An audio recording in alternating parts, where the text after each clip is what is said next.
大家好，我是夏妈。今天中午我把昨天晚上没有吃完的叉烧肉，把它做成了叉烧包，当做明天的早餐，跟你们分享一下。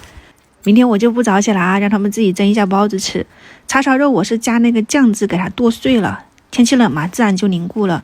你还可以加一点点白糖，因为叉烧包的口感是以甜为主，甜咸的。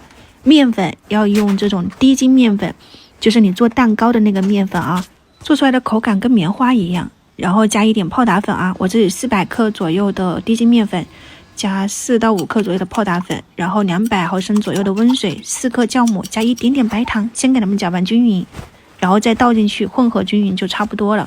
我还倒了几圈的牛奶，水量估计可能就220毫升到230毫升。你把它搅拌成面絮状以后，加一点猪油，它揉出来的状态是偏软的，就软乎但又不粘手，因为有猪油有油嘛，比较润一点嘛。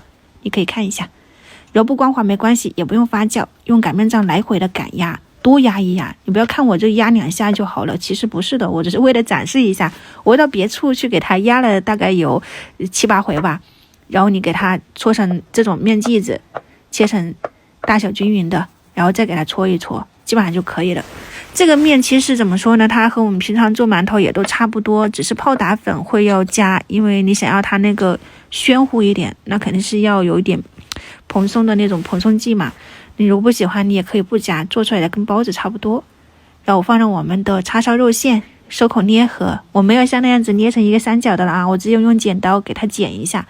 全部包好以后就间隔摆放，还剩下一点面团，我就做了一个馒头。现在这个天气为什么现在来做早餐呢？我怕它发不起来，就等了大概有1个多小时吧。我们这边的温度是几度来着？可能6度7度左右。